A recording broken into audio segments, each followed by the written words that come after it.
At my Christmas dinner, as I was about to announce my long-awaited pregnancy, my sister-in-law suddenly collapsed dramatically. My mother-in-law shouted, "Please call 911, she needs help." Then she looked at me and hissed, "Keep your selfish mouth shut next time." My husband glared at me and said, "You could have chosen another time, this is more important." I stayed perfectly calm and played the video I'd secretly taken 20 minutes earlier on my phone, showing her practicing her collapse in the bathroom while laughing and saying, "This will ruin her big moment." Their shocked faces when they realized.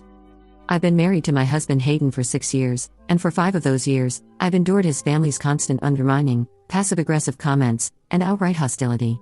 His sister Delia has always been the golden child, the one who could do no wrong in their mother Teresa's eyes. Meanwhile, I was treated like an unwelcome intruder who had somehow tricked their precious son into marriage. The worst part? Hayden never stood up for me. Not once. He'd always brush off my concerns with "that's just how they are" or "you're being too sensitive."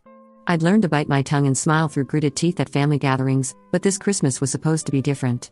This Christmas, I finally had news that would change everything. After 2 years of trying, multiple doctor visits, and one devastating miscarriage that Hayden's family never even acknowledged, I was finally pregnant again. 10 weeks along, with a healthy heartbeat confirmed by my doctor just days before. Hayden and I had decided to announce it at Christmas dinner, thinking it would be the perfect gift to share with the family. We'd planned to wait until the safer second trimester, but the excitement was too much to contain, and Christmas felt like the perfect moment. I should have known better. The day started typically enough.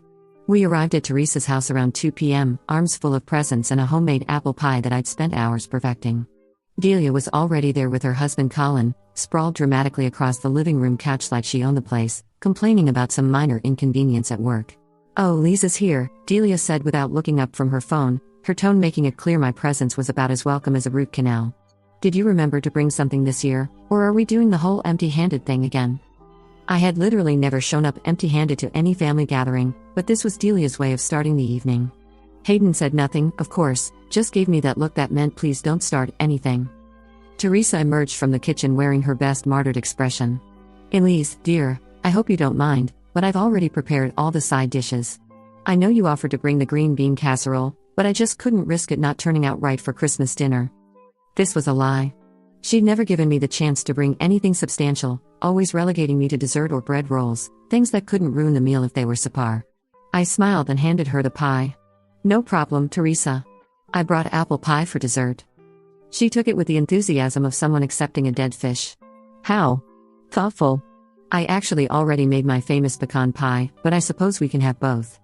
The passive aggression was already flowing freely, and we hadn't even made it to dinner yet. As the afternoon wore on, I found myself retreating to my usual position as the family outsider.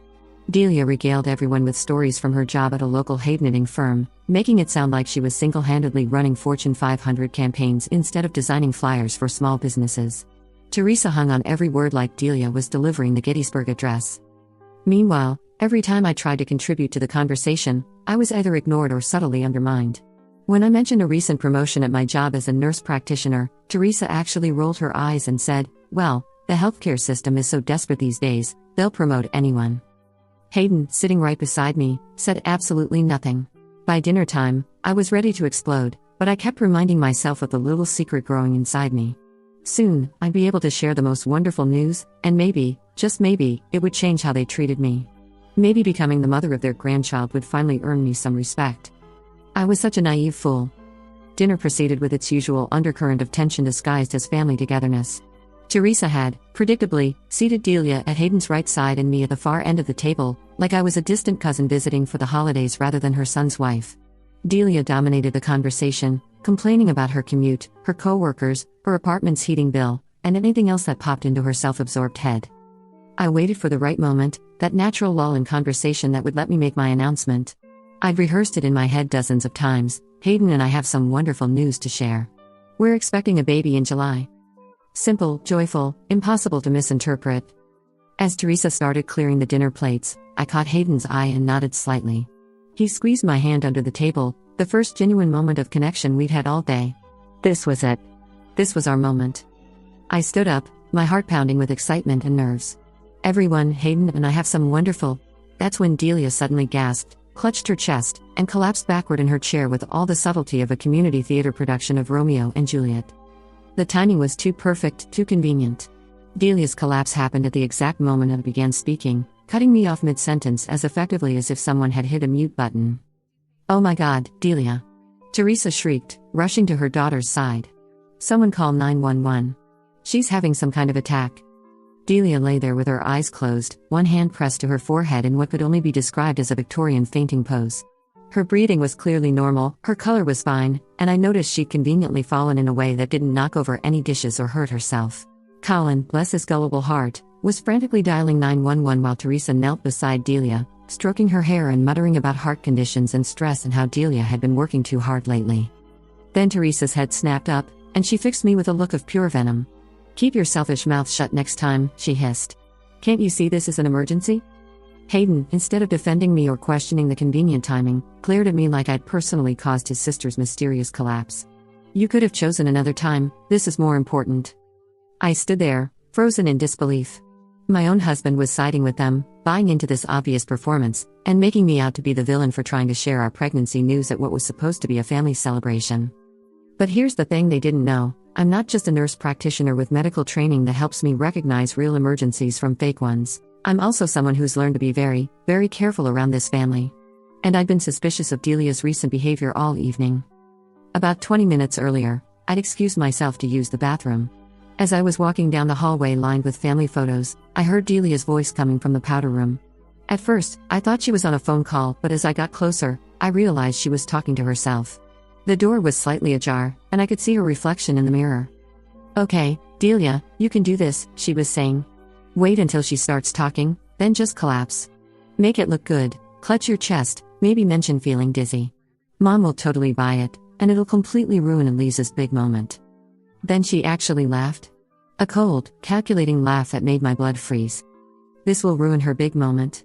God, I'm brilliant. She's been acting all weird and secretive lately, probably thinks she's pregnant or something pathetic like that. Well, too bad. This is my family, not hers. I stood there in the hallway, my phone already in my hand, and I did something I'd never done before: I started recording. The door was open just enough that I could position my phone to capture both the audio and see Delia in the mirror as she practiced her performance. "Should I go for clutching my chest or holding my head?" she muttered to herself. "Chest is more dramatic. Yeah, definitely chest. And I'll fall backward, that way Colin will catch me and it'll look more romantic and tragic." She practiced the whole thing twice, perfecting her technique like she was preparing for an audition. The entire performance lasted about 3 minutes, and I captured every single second of it. When she finally emerged from the bathroom, I was standing casually by the family photos, my phone safely tucked away. She didn't even notice me. Now, as I stood there watching her Oscar-worthy performance unfold exactly as she practiced, with my husband and mother-in-law treating me like a monster for trying to share happy news during a medical emergency, I felt something inside me snap. 6 years. 6 years of biting my tongue, making excuses, trying to fit into a family that would never accept me. 6 years of watching my husband choose his toxic family over his wife, again and again. 6 years of being treated like garbage while smiling and pretending everything was fine. Not anymore. I pulled out my phone with steady hands, despite the rage coursing through my veins. Teresa was still dramatically fanning Delia with a napkin while Colin spoke frantically to the 911 operator. Hayden was shooting me increasingly hostile looks, clearly furious that I wasn't falling all over myself to help with his sister's emergency. "You know what?" I said, my voice calm and clear. "Before we waste paramedics' time and taxpayer money, maybe everyone should see this." I held up my phone and pressed play. Delia's voice filled the room, crystal clear and unmistakably hers. "Okay, Delia, you can do this. Wait until she starts talking, then just collapse. Make it look good, clutch your chest, maybe mention feeling dizzy."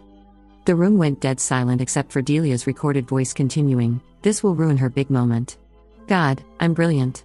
She's been acting all weird and secretive lately, probably thinks she's pregnant or something pathetic like that." Teresa's face went white. Colin's mouth hung open. Hayden looked like someone had hit him with a brick. "And Delia?"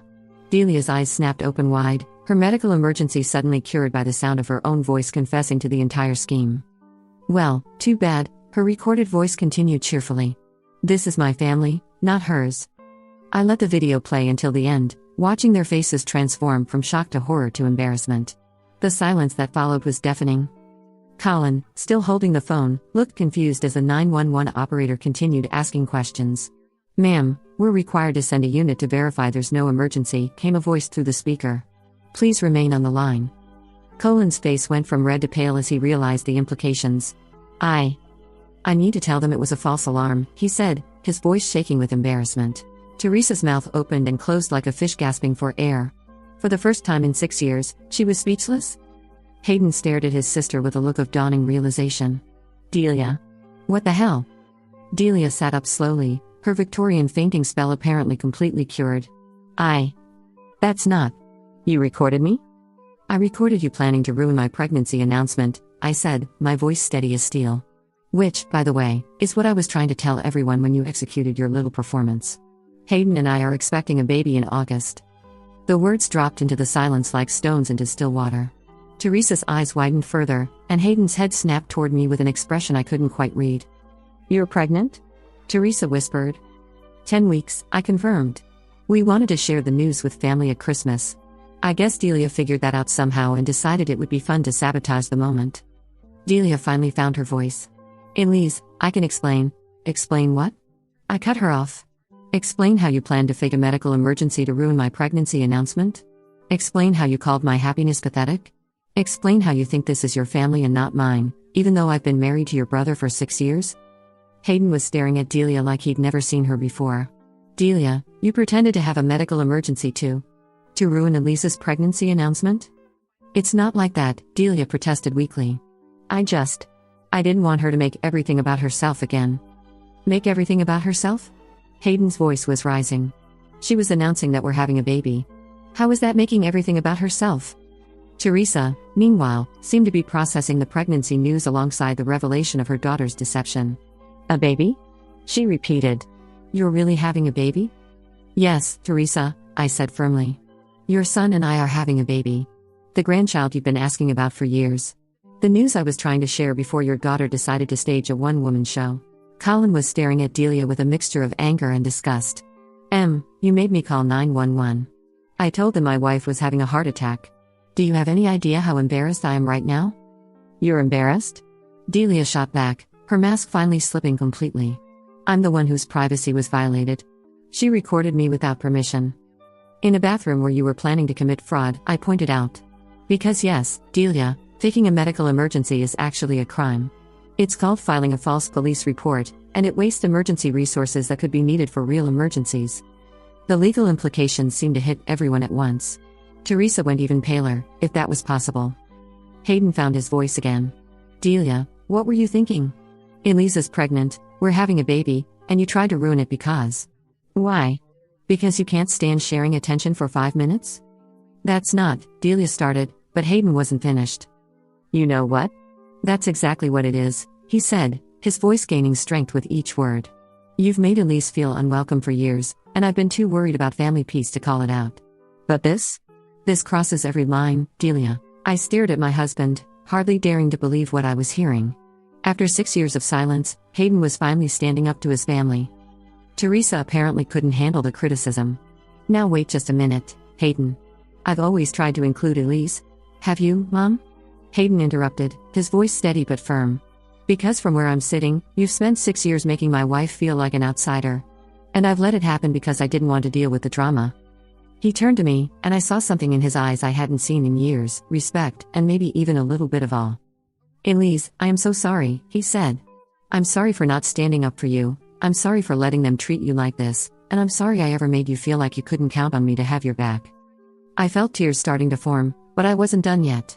There was more that needed to be said. Thank you, I told Hayden. But this isn't just about tonight. This is about 6 years of being treated like I don't belong in this family. 6 years of passive-aggressive comments, deliberate exclusion, and outright hostility. 6 years of being told I'm too sensitive when I object to being treated poorly. I turned to Teresa. You want to know why I recorded Delia? Because I've learned not to trust this family. I've learned that if I don't have proof, my word means nothing here. I've learned that no matter what your son and daughter do to me, I'll always be the problem. Teresa's face was cycling through various shades of red and white. Elise, I never meant. Yes, you did, I said simply. You meant every slight, every put-down, every time you made me feel unwelcome. You meant it when you tried to exclude me from family photos. You meant it when you forgot to invite me to Delia's birthday party last year. You meant it when you told people at Hayden's cousin's wedding that you hoped he'd find someone better someday. Hayden's head whipped toward his mother. You said what? I. That was taken out of context, Teresa stammered. What context makes that okay? Hayden demanded. Delia, apparently realizing that the spotlight had shifted away from her scandal, tried to regain control of the narrative. Look, maybe we all said things we didn't mean. No, I said firmly. You don't get to minimize this, Delia. You plan to ruin my pregnancy announcement. You practiced faking a medical emergency. You wasted emergency resources. You manipulated your husband into thinking you were dying. This isn't a misunderstanding or a miscommunication. This is malicious, calculated cruelty. Colin was nodding along with my words, his face still flushed with embarrassment and anger. Delia, I can't believe you made me part of this. I was terrified you were having a heart attack. I was ready to drive you to the hospital myself. Oh, please, Delia snapped, her true personality finally showing through. You would have figured it out eventually. That's not the point, Colin shouted, startling everyone. Quiet, mild-mannered Colin never raised his voice. The point is that you lied to me, you manipulated me, and you made me an accessory to your scheme to hurt Elise. What kind of person does that? Delia's face crumpled, but I wasn't sure if it was genuine remorse or just another performance. Given what I'd witnessed, I was inclined to think it was the latter. I'm sorry, she whispered. I'm sorry, okay? I don't know why I did it. I know why you did it, I said. You did it because you can't stand the idea of me being happy. You did it because you've spent 6 years trying to make me feel like I don't belong here, and a pregnancy announcement would make it pretty clear that I'm not going anywhere. I paused, letting that sink in before continuing. You did it because you're a selfish, petty person who can't handle not being the center of attention. And you did it because you knew your mother would support you and your brother wouldn't stop you. The silence that followed was heavy with uncomfortable truths. Finally, Hayden spoke. Elise is right, he said quietly. Delia, you are selfish.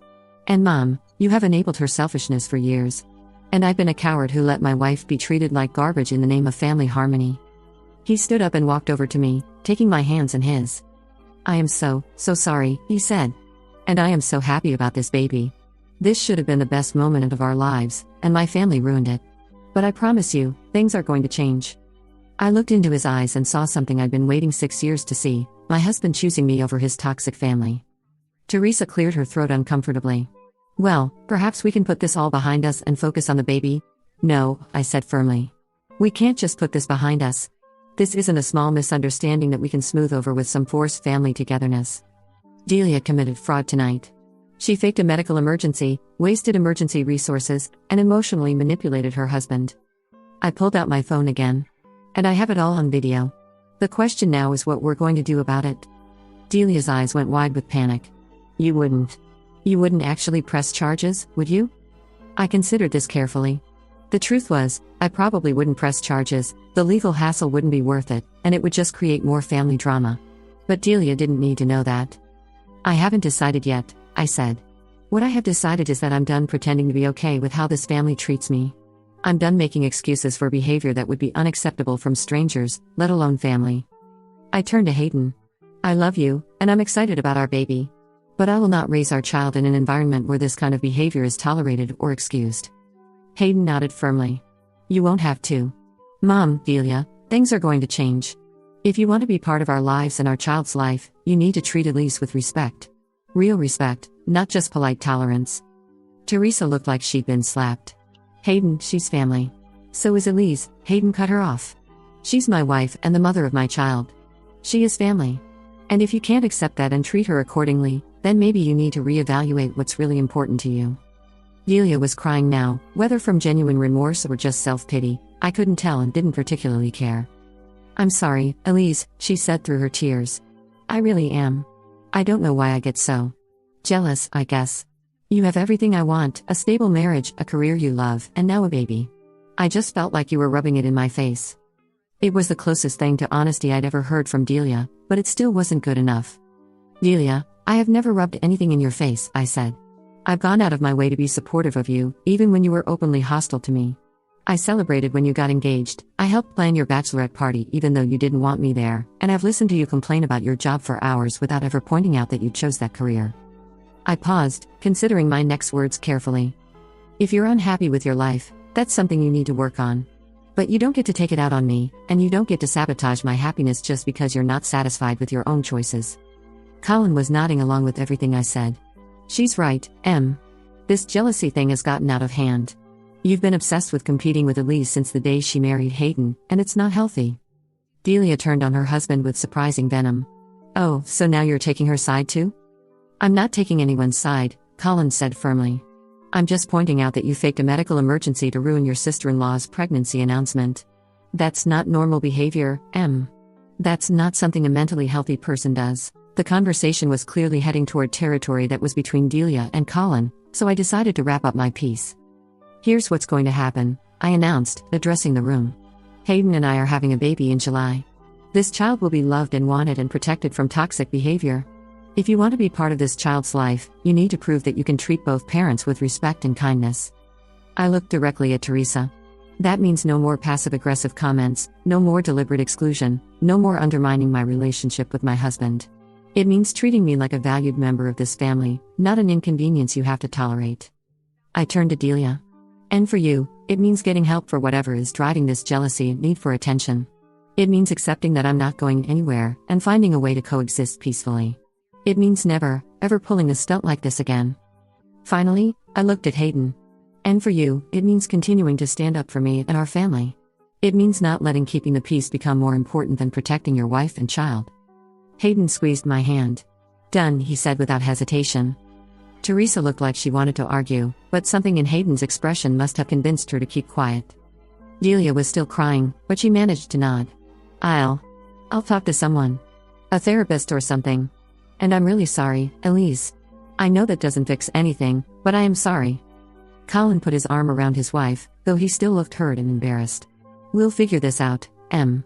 But this can never happen again. I looked around the room at these people who had made my life miserable for 6 years, and I felt something I'd never felt before in their presence, peace. Not happiness, exactly, but a kind of calm certainty that things were finally going to be different. Good, I said simply. Now, if we're done with the dramatics, I'd like to actually celebrate our pregnancy announcement. Hayden grinned, the first genuine smile I'd seen from him all day. I'd like that too. Teresa, clearly struggling to process everything that had happened, managed a weak smile. A baby, she said, as if the reality was finally sinking in. My first grandchild. Yes, I said firmly. Your first grandchild. Who will be raised by parents who respect each other and won't tolerate toxic behavior from anyone, family or otherwise. The message was received loud and clear. We spent the next hour in awkward but relatively peaceful conversation about the baby, my due date, and tentative plans for the nursery. Delia was unusually quiet, and Teresa was clearly making an effort to include me in the conversation and ask about my preferences rather than just assuming I'd go along with whatever she thought was best. It wasn't perfect, but it was a start. As we prepared to leave, Colin pulled me aside while Hayden was getting our coats. Elise, I owe you an apology too, he said quietly. I've watched Delia treat you badly for years, and I never said anything. I told myself it wasn't my place to get involved, but that was just cowardice. I appreciated his honesty. Thank you for saying that, Colin. I hope you can help Delia work through whatever is driving this behavior. He nodded seriously. I will. And congratulations on the baby. You and Hayden are going to be great parents. On the drive home, Hayden and I sat in comfortable silence for the first few minutes, both processing everything that had happened. Finally, Hayden spoke. I can't believe I let them treat you like that for so long. You stood up for me tonight, I said. That's what matters. It should have happened years ago, he said firmly. And it never should have taken something this extreme to make me see what was happening. I reached over and took his hand. We can't change the past, but we can make sure our future is different.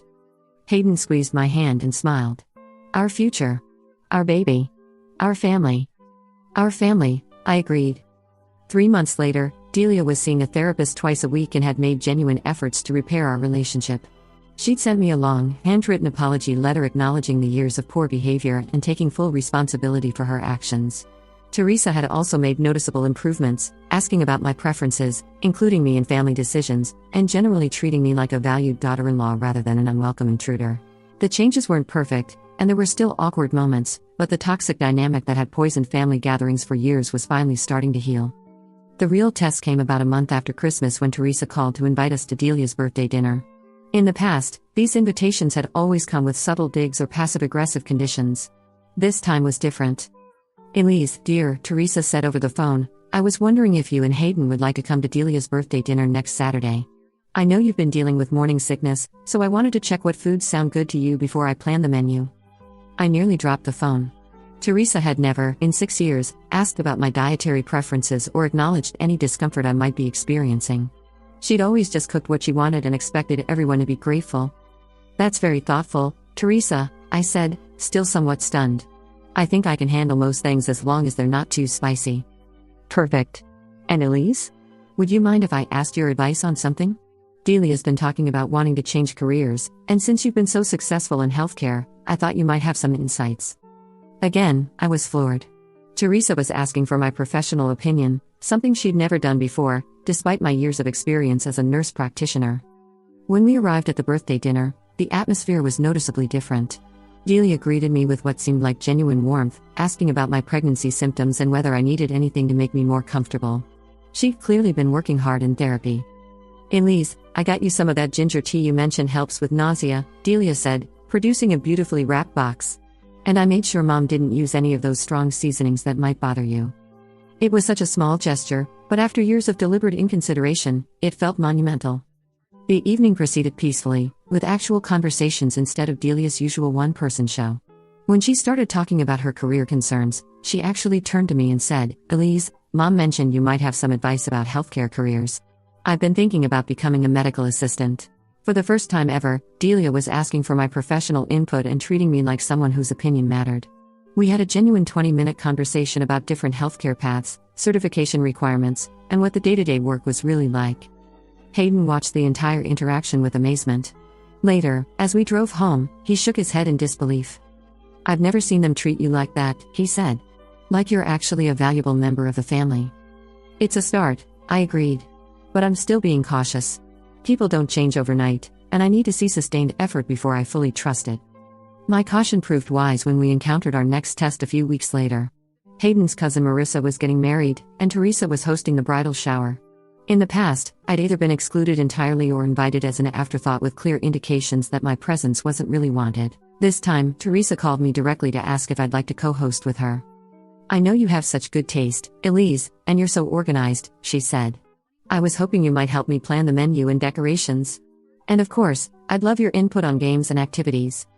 It was like being in an alternate universe. Teresa, who had spent years dismissing my opinions and excluding me from family events, was now actively seeking my involvement and praising my abilities. The shower planning went surprisingly well. Teresa actually listened to my suggestions, incorporated my ideas, and gave me credit when other family members complimented the decorations I'd chosen. When Aunt Velma commented on how beautiful the centerpieces were, Teresa immediately said, "Oh, that was all Elise's idea. She has such a wonderful eye for design." I had to excuse myself to the bathroom because I nearly cried. After 6 years of being ignored or undermined, being publicly credited and praised felt surreal. But the real test came during the shower itself. Marissa's maid of honor, who didn't know the family dynamics, innocently asked, "So Teresa, are you excited about becoming a grandmother?" In the past, this would have been Teresa's cue to either ignore my existence entirely or make some comment about how she was hoping for grandchildren someday while pointedly not looking at me. Instead, she beamed and said, "Oh yes.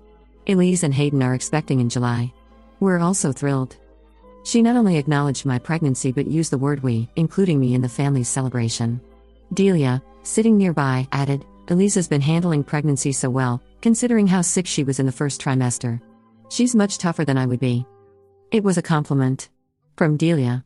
About my strength and resilience. I had to pinch myself to make sure I wasn't dreaming. The most significant moment came when another guest, clearly trying to make conversation, said, "Teresa, you must be so excited to finally have a daughter-in-law who can give you grandchildren." The implication was clear, that somehow I'd been failing in my wifely duties by not getting pregnant sooner.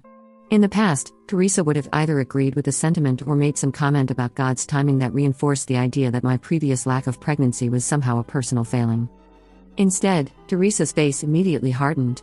"Elise has been a wonderful daughter-in-law since the day she joined our family," she said firmly. "She and Hayden chose when the time was right for them to have children, and we've always supported their decision." It was a complete rewriting of history, but it was also Teresa publicly defending me and shutting down criticism.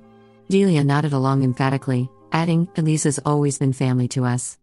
I excused myself to the kitchen, ostensibly to check on the food, but really because I needed a moment to process what had just happened. These people who had made me feel like an outsider for years were now publicly defending me and claiming I'd always been welcomed. It was manipulative in a way. They were rewriting history to make themselves look better. But it was also protective of me, which was something I'd never experienced from them before. Hayden found me in the kitchen, looking dazed. "You okay?" he asked, concerned. "Your mother just offended me," I said, still processing. "Publicly. To another family member. She shut down criticism of me and called me a wonderful daughter-in-law." Hayden's eyes widened. "Mom said that?" "And Delia backed her up," I added. "They're both acting like I've always been welcomed and valued in this family." Hayden was quiet for a moment, then said, "Maybe they're trying to convince themselves as much as everyone else. Maybe rewriting history is part of how they're dealing with the guilt of how they treated you." He was probably right.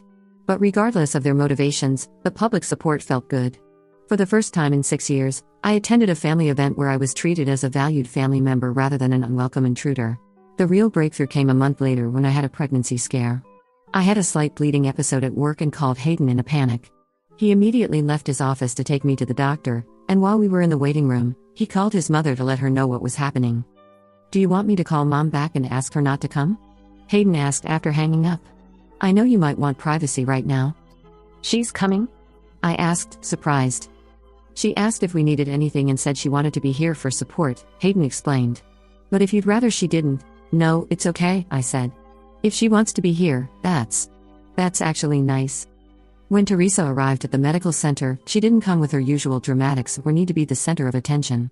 She simply hugged me carefully and asked, "How are you feeling, sweetheart?" Sweetheart. She'd never used an endearment with me before.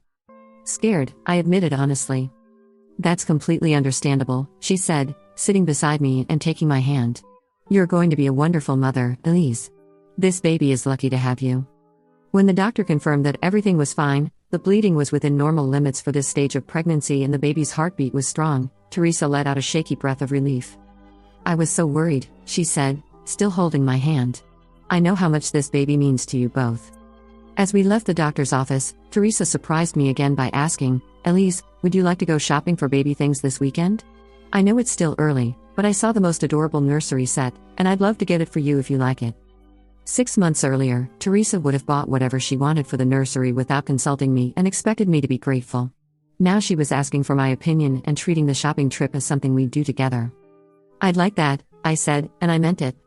The shopping trip turned out to be one of the most pleasant afternoons I'd ever spent with Teresa. She asked for my opinions, respected my preferences, and only made suggestions when I asked for them. When I expressed concern about the cost of some items, she waved it off and said, "This is my first grandchild, Elise. Let me spoil both of you a little."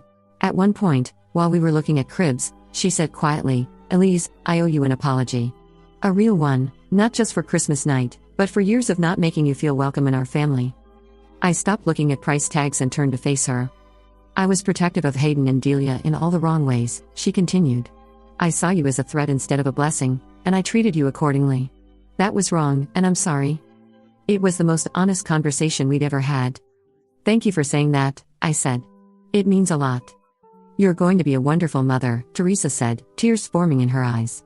"And I hope I can be a better mother-in-law and grandmother than I have been so far." "I think you're already starting to be," I said honestly. When we got home and showed Hayden all the baby items we bought together, he looked back and forth between us in amazement. "You two actually had fun together," he said, like he was observing a scientific miracle. "We did," Teresa confirmed, smiling at me. "Elise has wonderful taste, and she's very practical about what the baby will actually need. I learned a lot today." Delia continued making progress too. She started texting me periodically to check on how I was feeling, sharing funny memes about pregnancy, and even sending me articles about childbirth and newborn care that she thought might be helpful. When I mentioned being nervous about breastfeeding, she sent me the contact information for a lactation consultant she'd heard good things about, along with a note saying, "You've got this, but everyone needs support." The woman who had spent years competing with me and trying to undermine me was now offering genuine support and encouragement. Most importantly, Hayden had kept his word. He consistently stood up for me, set boundaries with his family, and made it clear that our marriage and our growing family were his priority. Our daughter was born on a sunny August morning, healthy and perfect in every way. When Teresa held her granddaughter for the first time, she looked at me with tears in her eyes and said, "Thank you for giving us this beautiful gift." It was the first time she'd ever thanked me for anything. Delia, who was still working on her issues but had made genuine progress, bought a beautiful baby blanket and offered to babysit anytime we needed help. Sometimes the best revenge isn't elaborate payback or public humiliation. Sometimes the best revenge is simply refusing to accept unacceptable behavior and insisting on the respect you deserve. And sometimes, just sometimes, standing up for yourself creates the space for real change and genuine healing. But I'll always have that video, just in case anyone in Hayden's family forgets the lesson learned that Christmas evening. Because while I believe in forgiveness and second chances, I also believe in being prepared. After all, trust but verify has become my new family motto.